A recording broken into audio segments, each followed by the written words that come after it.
You're listening to the free ad-sponsored re-release of American Elections Wicked Game, a weekly march through every presidential election from 1789 to 2024. To listen to all episodes right now, ad-free, go to intohistory.com. Subscribers there enjoy ad-free listening, early access, bonus content, and more from a growing collection of great history podcasts. Start your free trial today at intohistory.com.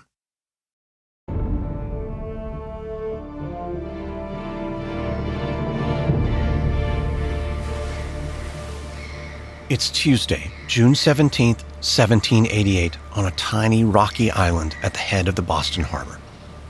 Two brothers stand at the top of a lighthouse tower, looking out over the vast expanse of the Atlantic Ocean. The older brother is a keeper at the Boston Lighthouse, the first lighthouse station on the North American continent. Originally, the tower was erected to detect enemy vessels, but today, the lighthouse keeper's not on the lookout for a British warship, but instead he and his brother are waiting for the arrival of a very special guest. When will he be here? Any moment now. Is everything in order? I certainly hope so. For days, the citizens of Boston have been hard at work preparing for this momentous occasion. Boston pulled out all the stops. Governor John Hancock lent his private coach. There'll be a parade, a citywide celebration, and a private reception at the Guest of Honor's home in Beacon Hill. But the younger brother's not in a celebratory mood. Not yet. Right now, he looks concerned. What, do you think he'll make it? Of course he will. 60 days is a long time to be at sea. Don't worry, he'll make it. God willing. The younger brother's not wrong to be concerned. Any trip on the high seas is dangerous, but a journey across the Atlantic Ocean is one of the most dangerous journeys of all. And this particular vessel is carrying precious cargo. True American royalty. Just then, the younger brother points to the horizon. Look! The lighthouse keeper reaches for his telescope, and in the distance, he sees her sails, the Lucretia. He turns to his brother. Sound the cannons. Right away. The lighthouse keeper makes his way down the long, winding flight of steps as fast as he can. When he reaches the bottom, he runs for the shore, hops in a pilot boat, and pushes out in the direction of the ship. In the distance, he hears church bells ringing. He looks back towards the shore and sees a massive crowd of people gathering at the dock. His boat meets the Lucretia just as she makes her way into the harbor. The lighthouse keeper looks up, and on the deck of the ship stands the man all of Boston has been waiting for, his wife by his side. The lighthouse keeper holds his hand in the air and gives a welcoming wave. The man waves back, a big smile on his face. His wife is smiling too. The lighthouse keeper can't help but smile back. After 5 long years in London, the most famous man in Massachusetts is finally back where he belongs. John Adams is home.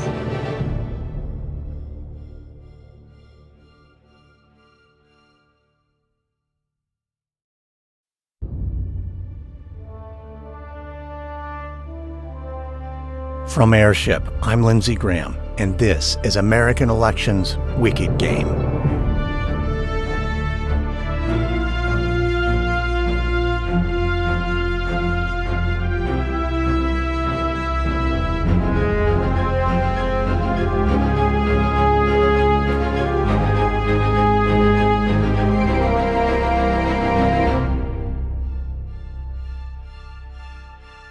Thomas Knox was America's first lighthouse keeper and a longtime friend of John and Abigail Adams. In June of 1788, the Knox brothers and thousands of Bostonians gathered to celebrate the return of a founding father and Massachusetts native, John Adams. Adams was away in Europe for 5 years. During his time there, he served in a variety of diplomatic posts, including the first ever American minister to Great Britain. When he left for Europe, Adams was already something of a national celebrity. He played an integral role in the Continental Congress and in the creation of the Declaration of Independence. He served 2 terms as George Washington's vice president, but his political ambitions did not stop with the second highest office in the land. Adams wanted to be president, and in the eyes of many in his political party, the Federalists, Adams was George Washington's heir apparent. But not everyone agreed. Thomas Jefferson was the leader of the opposition faction, the Democratic Republicans, or often just Republicans. Jefferson did not want an Adams presidency. He wanted the office for himself. But the threats to Adams' presidency were not confined to the other side of the aisle. There was another Federalist politician with grand political ambitions, Washington's right-hand man, the nation's first Treasury Secretary, Alexander Hamilton. The election of 1796, the first contested election in U.S. history, was defined by partisan bickering, political maneuvering, and in the case of Alexander Hamilton, personal weakness. This is Episode 3, 1796, the first contest. Alexander Hamilton was one of the most impactful figures in American political history. The orphaned immigrant from the Caribbean, who rose to become the nation's first Treasury Secretary under George Washington, was the leader of the Federalists and the creator of the modern-day financial system. His name carries the weight of a Washington, an Adams, or a Jefferson, and yet Hamilton never ran for president. The story of why began, as Hamilton wrote, sometime in the summer of the year 1791.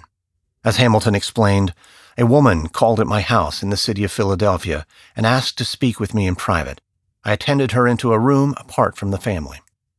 Her name was Maria Reynolds, a beguiling 23-year-old woman who told Hamilton a sad story about her husband, James Reynolds. As Hamilton explained, Maria told him that James had treated her very cruelly and had left her to live with another woman, and in so destitute a condition that, though desirous of returning to her friends, she had not the means. Hamilton expressed his sympathy, but explained that she had called on him at an inopportune moment. He showed her out and told her he would deliver her a small amount of money later that evening. Hamilton made good on his promise. As he explained, in the evening I put a bank bill in my pocket and went to the house. I inquired for Mrs. Reynolds and was shown upstairs, at the head of which she met me and conducted me into a bedroom. I took the bill out of my pocket and gave it to her. Some conversation ensued, from which it was quickly apparent that other than pecuniary consolation would be acceptable. This would be the first of many rendezvous between Alexander Hamilton and Maria Reynolds.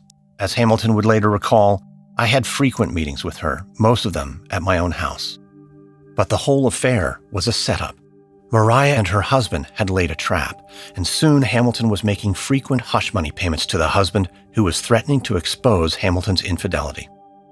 Hamilton had every reason to want to keep this scandal under wraps, his wife Eliza for one, his political ambitions for another.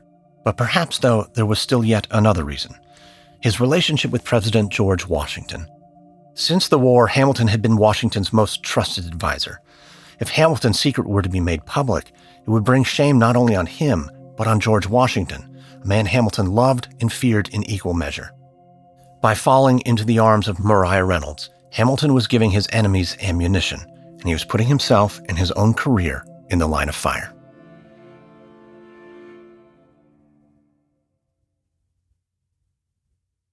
Hamilton's secret affair with Maria Reynolds continued for well over a year. He might have succeeded in keeping it under wraps were it not for the actions of her husband. In November 1791, James Reynolds was arrested in Philadelphia, along with a man named Jacob Clingman. Reynolds and Clingman were charged with defrauding the U.S. government of $400, almost $11,000 today. But a congressman from Pennsylvania named Frederick Muhlenberg intervened on his friend Mr. Clingman's behalf. Muhlenberg arranged a deal. Reynolds and Clingman would pay back the money, and in exchange, they would avoid jail time. As Treasury Secretary, Hamilton agreed to the arrangement. The story might have died there, and the scandal might have been lost to history, but Clingman couldn't resist telling Congressman Muhlenberg about a juicy bit of salacious gossip. His partner in crime, James Reynolds, could prove that Alexander Hamilton had engaged in financial impropriety as the Secretary of the Treasury. Congressman Muhlenberg was a Republican and had no love for Alexander Hamilton or the Federalists. But Muhlenberg needed more than the word of a criminal. He needed evidence. Maria Reynolds provided it. She gave Clingman several notes sent by Hamilton to her husband James Reynolds, and Clingman presented those notes to Congressman Muhlenberg. Hamilton's secret was now in the hands of his political enemies. It's December 15th, 1792, at Alexander Hamilton's office at the State Department in Philadelphia, the nation's temporary capital. Hamilton sits at his desk, poring over documents and dispatches. Come in. 3 Republican statesmen stand in the doorway. Congressman Frederick Muhlenberg, Congressman Abraham B. Venable, and Senator James Monroe. Well, this is certainly a surprise. What can I do for you, gentlemen? Muhlenberg steps forward and leads off. We have an important matter to discuss. Well, by all means. I'm afraid it's rather delicate, Mr. Hamilton. Then close the door behind you. Would you care to sit? No, we won't be long. Venable and Monroe hang back near the door, stoic and silent. Muhlenberg takes the lead. We have discovered, Mr. Hamilton, what can only be described as a rather improper connection between you and one Mr. James Reynolds. Hamilton flares red with anger. Sirs, leave the room. At once. Mr. Hamilton, I do not appreciate being accused of impropriety in my own office. You misunderstand, Mr. Hamilton. We do not take the fact for established, though I must admit the evidence is rather convincing. What evidence? Muhlenberg lays a series of documents on Hamilton's desk. See for yourself. As Hamilton thumbs through the stack of letters, Muhlenberg asks, Do you deny you wrote these letters to James Reynolds? The writing is mine, sir. Hamilton sinks into his seat and lays the letters on his desk. We did not seek these out, Mr. Hamilton. They were given to us. We contemplated laying the matter before the president, but we thought you had the right to know first so that you might offer an explanation. We mean you no ill will, sir. We are here out of a sense of public duty. Hamilton believes Muhlenberg's only duty is to Thomas Jefferson and the Republicans, but he pushes down his anger, maintains his composure, and offers a measured reply. There is a pecuniary connection between Mr. Reynolds and myself. I do not deny it. The letters, too, are authentic, yet you mistake their meaning. How so? I have done nothing improper in my role as Treasury Secretary. As it happens, gentlemen, it is within my power to provide additional documents that will remove all doubt as to the true nature of this business. Where are these documents? At my home. If you gentlemen would be my guest this evening, I will happily put the matter to rest. Will that suffice you, Mr. Muhlenberg? Muhlenberg looks to Venable and Monroe. The two men nod in silent agreement. This evening, then. I trust you can see yourselves out. Thank you for your candor, Mr. Hamilton. Thank you for acting upon your sense of duty.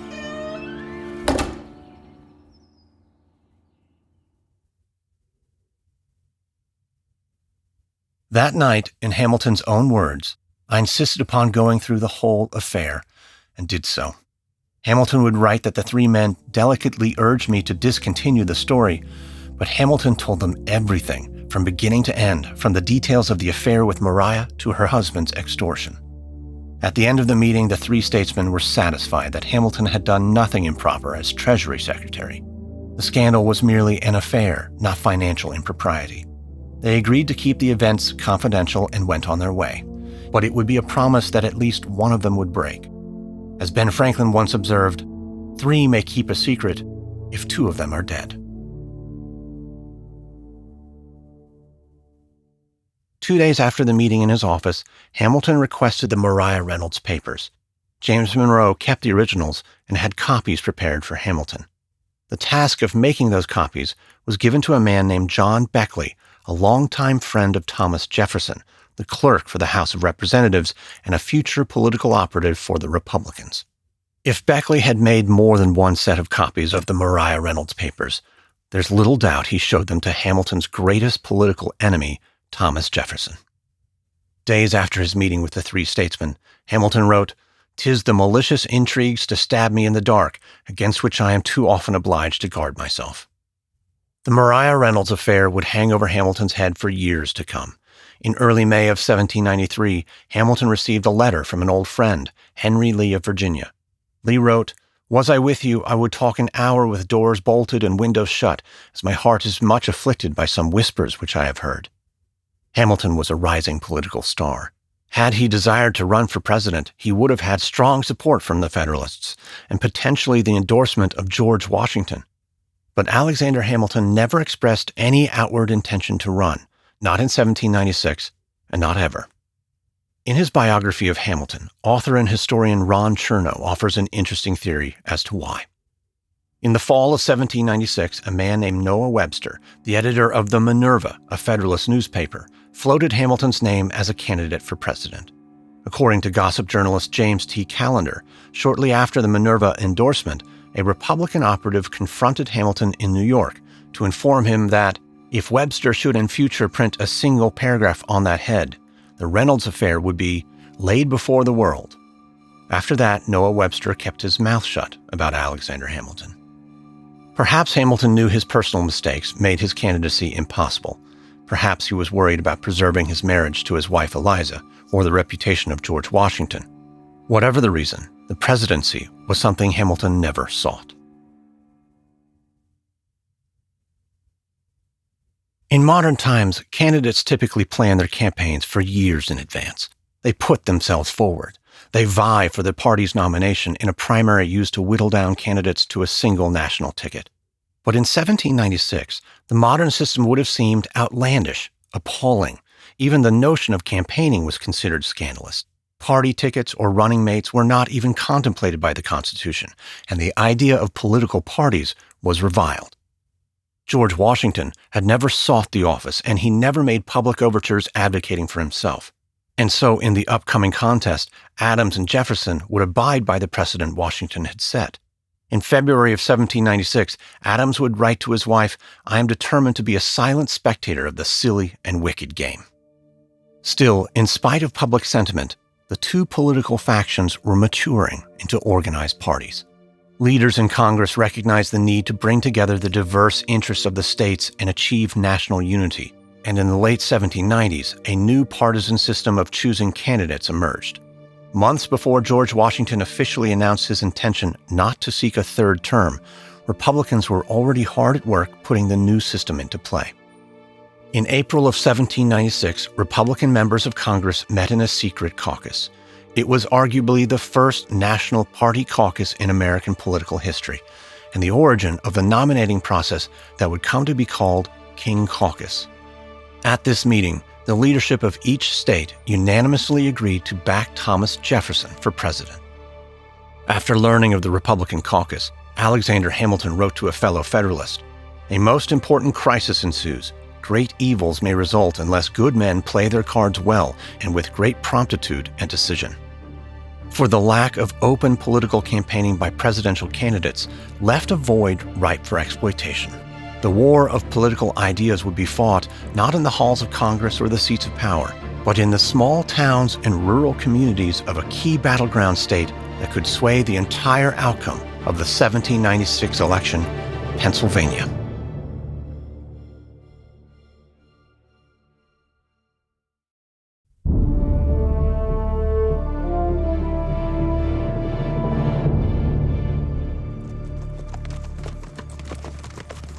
It's fall, 1796.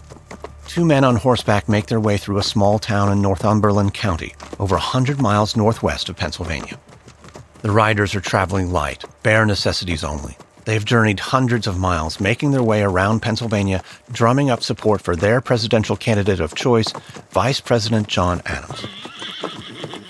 The two riders stop in front of a saloon on the outskirts of town. There's an older gentleman on his way inside. As the old man makes his way up a small flight of stairs, one of the riders dismounts and calls out to him, "Excuse me, sir, a moment of your time." Sure, why not? One rider launches into a prepared speech, the same speech he's been making for days to any Pennsylvanian who will listen. The gist is simple. Vote for your state electors, and when you do, vote the Federalist ticket. But the older gentleman doesn't seem receptive. Hell, I don't even know who's running." "Well, that's what this is for." The other rider hands the old man a small piece of paper, an election ticket with 15 names on it, 15 Federalist electors. "We've done the hard work for you. All you have to do is take this with you when you go to vote." "All right, easy enough. Remember, vote Federalist." As the riders mount their horses and gallop into town, the old man stares at the ticket for a moment. He doesn't recognize a single name. Just as he's about to slip it in his pocket and head inside, he hears the sound of another horse approaching. "Excuse me, sir." Another man dressed in all black stops in front of the saloon. He quickly dismounts, ties up his horse, and saunters up to the old man. "Were those two gentlemen bothering you?" "I don't suppose you could say that." "Say, can I see that ticket?" The old man hands the gentleman in black his ticket. "Would you mind if I take this?" "Not at all. Those names mean nothing to me." "What about Thomas McKean? Certainly you know him, don't you?" "Judge McKean? Of course." "Who do you want to pick the next president? Judge McKean or these nobodies?" Well, the judge, certainly. Tell you what, you take this. The man in black hands the old man a different ticket with 15 different names on it, and I'll take this. He slips the Federalist ticket in his pocket. Here, take some more, in fact. Pass them out to your friends inside and enjoy your drink, and vote Republican. Major John Smith, a Republican operative, had been trailing the two Federalist riders for over 60 miles, collecting their tickets just as quickly as they passed them out, and he collected a sizable stack. He kept a handful for opposition research, but tossed the rest into the fire.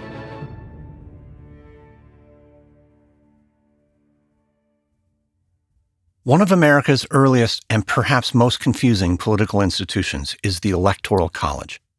Under the Constitution, it is the electors who are the ones who vote directly for president, not the people.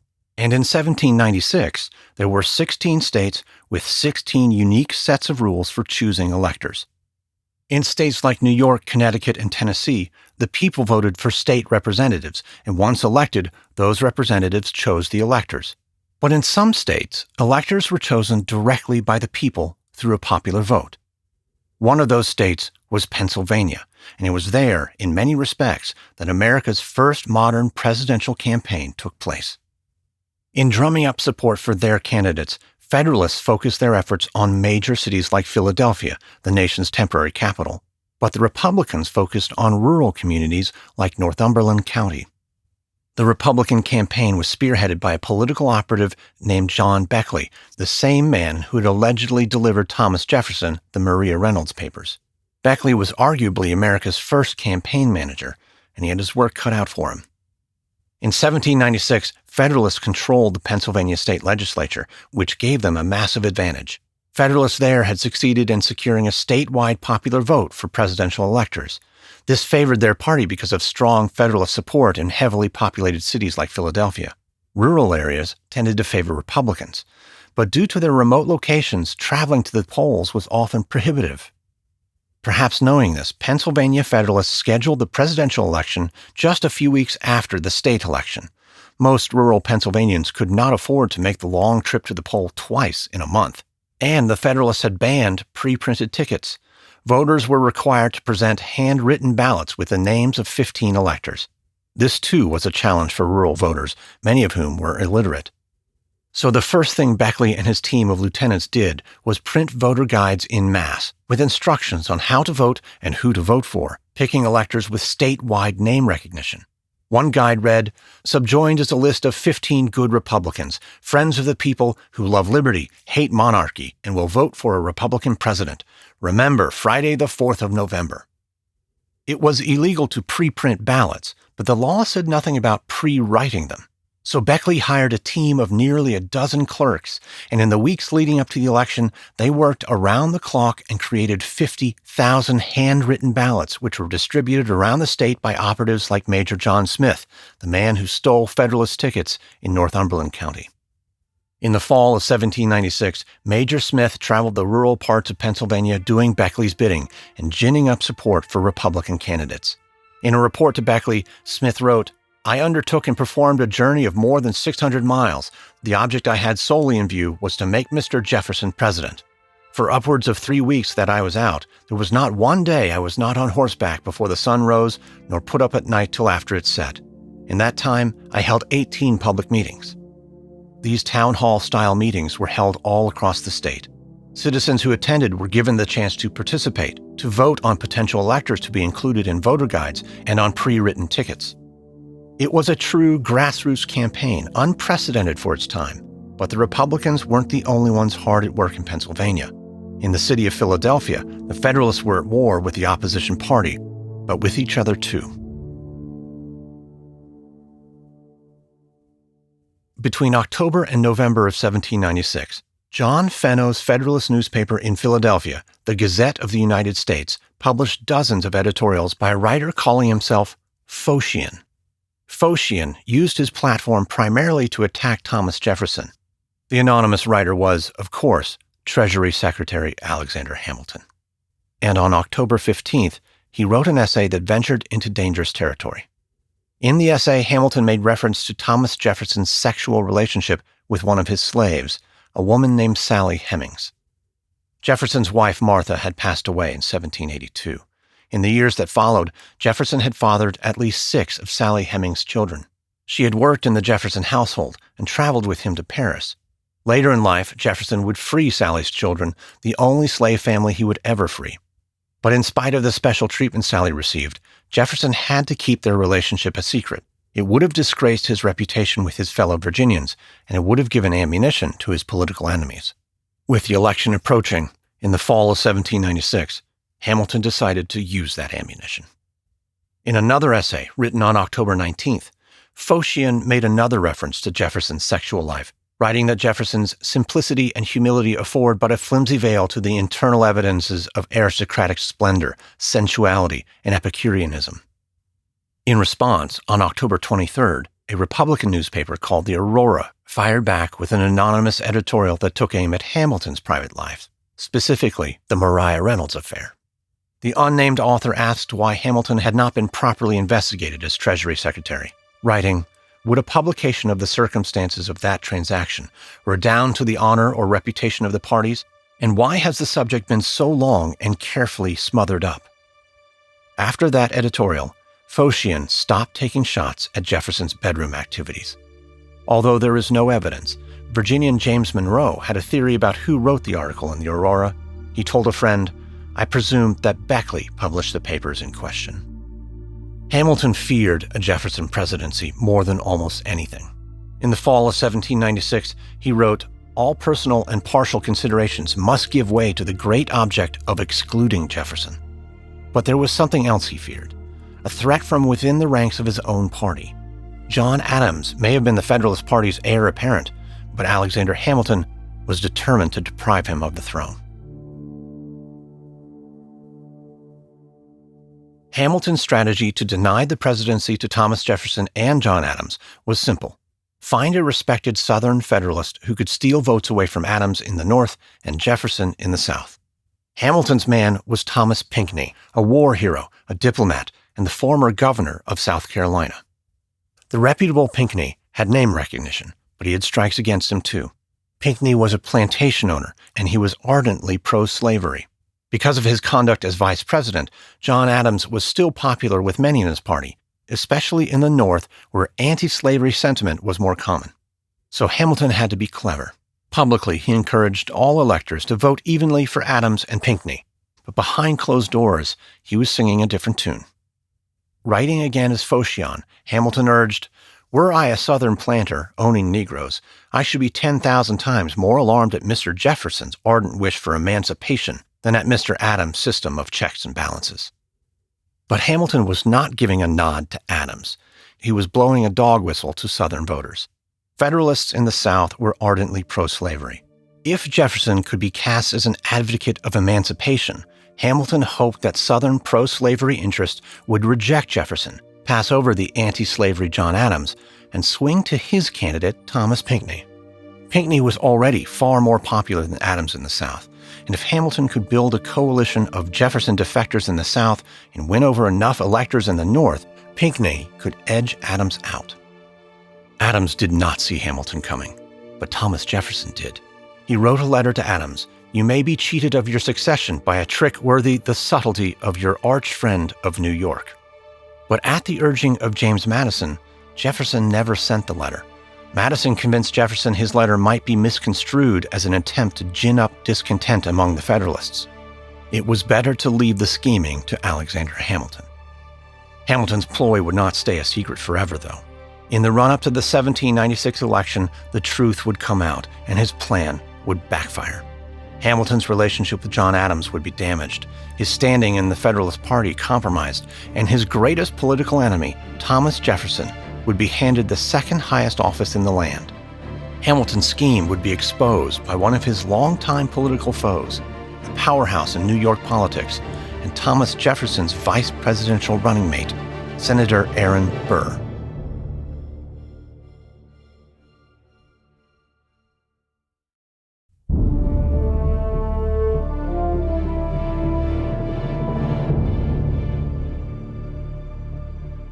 Over the years, Hamilton and Burr had found themselves on opposite sides of nearly every contest.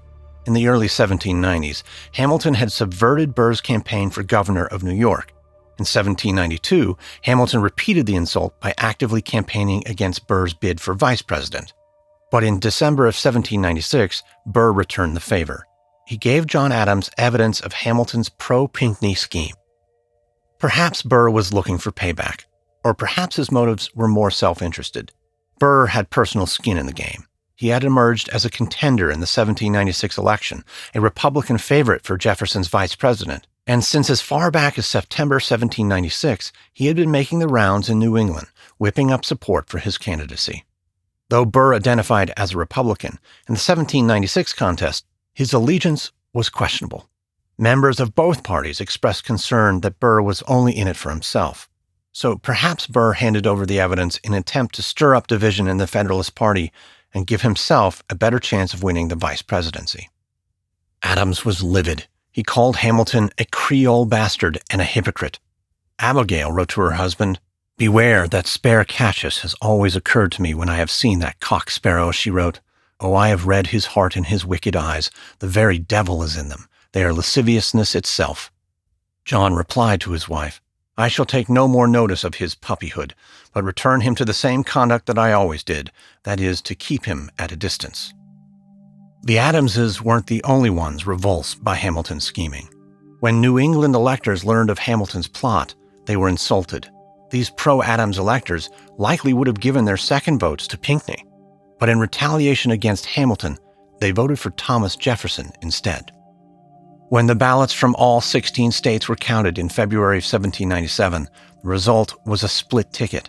Adams was elected president with 71 votes, Jefferson vice president with 68. Pinckney came in third with 59. Aaron Burr made the poorest showing, receiving only 30 votes. This resulted in the first and only time in American history that president and vice president were elected from different political factions. As Hamilton ruefully observed, "The lion and the lamb are to lie down together." John Adams' inauguration was held on Saturday, March 4th, 1797, in Philadelphia. The hall was filled to the brim with the who's who of the nation's temporary capital. Washington, Jefferson, and Adams stood together at the dais. The two Virginians towered over the shorter, plumper, less impressive Adams. Still, his impassioned speech brought many in the audience to tears. He would later tell his wife that this moment was the most affecting and overpowering scene I ever acted in. But Adams knew the tears were not for him alone. The crowd was also saying goodbye to their beloved General Washington.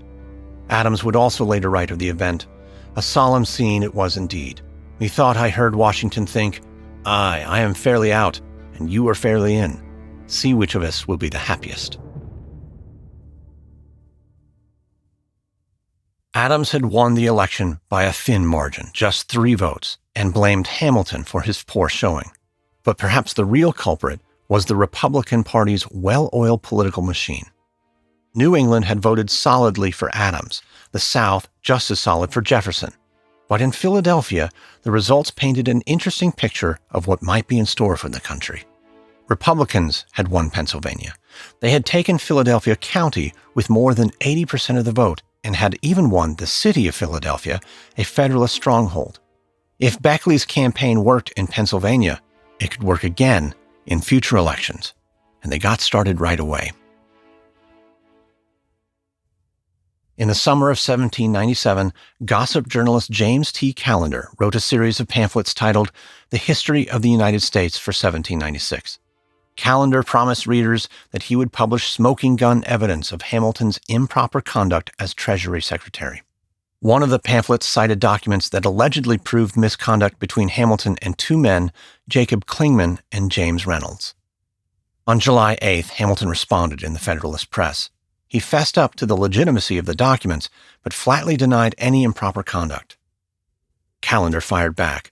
"We shall presently see this great master of morality, although himself the father of a family, confessing that he had an illicit correspondence with another man's wife."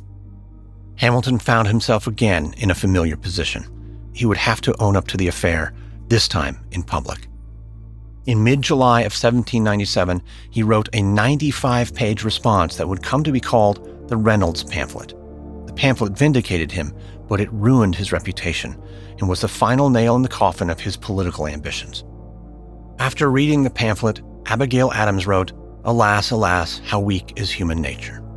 She may have been glad to see Hamilton get his just desserts, but as president, her husband had more pressing concerns. During John Adams' presidency, partisanship was becoming rampant. The battles under his administration were endless. In Congress in particular, the conflicts were beginning to escalate from wars of words to acts of political savagery. It's February 15th, 1798, in Philadelphia's Congress Hall. The members of the House of Representatives are gathered in the congressional chamber. The floor belongs to Congressman Matthew Lyon, a Republican from Vermont. A crowd of spectators watch from the gallery as Lyon bellows, "If we, the representatives of the House, are not for the common man, then we are against him. If we are against him, then we must forsake the name of Republican and join the ranks of President Adams." From across the room, Federalist Congressman Roger Griswold of Connecticut can barely contain his anger. He watches with disgust as Congressman Lyon plugs his lip with fresh tobacco and puffs himself up. "I dare say, gentlemen, at the risk of immodesty, there's never been a greater champion of the common man than yours truly." Not even Mr. Jefferson? No, not even Jefferson. Griswold shakes his head in disgust. "Mr. Griswold, do you scowl at me, sir?" Griswold rises to address Lyon. He calls out from across the room, I do not scowl at you, sir, but I do scowl. "At what, may I ask?" At the mere thought of it. "Thought of what?" That such a man as yourself can make such a claim. Tell me, Mr. Lyon, when you fight for your constituents, will you do so with a wooden sword? Was that not, Mr. Lyon, your weapon of choice during the Revolution? Furious, Lyon leaps to his feet. He storms down the aisle towards Griswold and meets him face to face. The room falls silent. "You insult me, sir.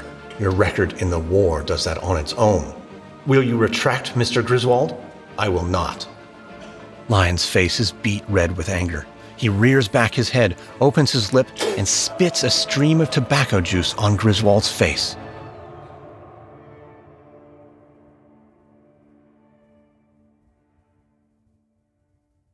Griswold and Lyon were immediately separated.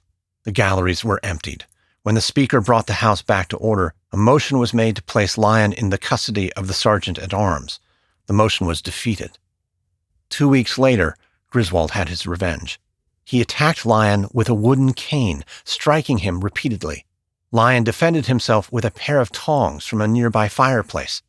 The men brawled on the floor of the House and traded punches before they were pulled apart by their colleagues.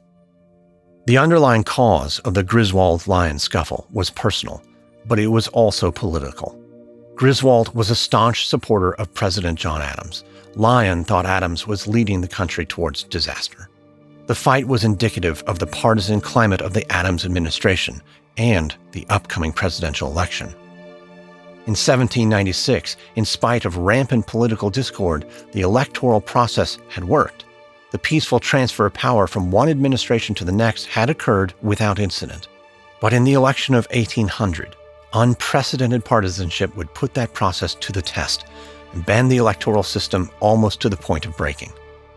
The 1800 contest would result in the first electoral tie in American history, and in the midst of the chaos, New York Senator Aaron Burr would see an opportunity to fulfill his ambition, take the presidency, and secure his legacy. But once again, the path to his goal would be blocked by Alexander Hamilton. He would deny Burr the presidency and forever alter the course of American history. In 1796, Hamilton's backroom scheme had failed, but in 1800, he would try again. And this time, with the future of the country weighing in the balance, Alexander Hamilton would succeed. This is Episode 3 of American Elections Wicked Game, 1796, the first contest. On the next episode, the election of 1800. As John Adams and Thomas Jefferson grapple for the presidency in one of the closest elections in American history, Alexander Hamilton sets his sights again on a longtime political foe, Colonel Aaron Burr. This episode contains reenactments and dramatized details, and while in most cases we can't know exactly what was said, all our dramatizations are based on historical research. American Election's Wicked Game is an Airship production. Hosted, edited, and executive produced by me, Lindsey Graham. Sound designed by Derek Behrens. Music by Lindsey Graham. Co-executive produced by Stephen Walters in association with Ritual Productions. Written and researched by Stephen Walters. Fact-checking by Greg Jackson and CL Salazar from the podcast History That Doesn't Suck.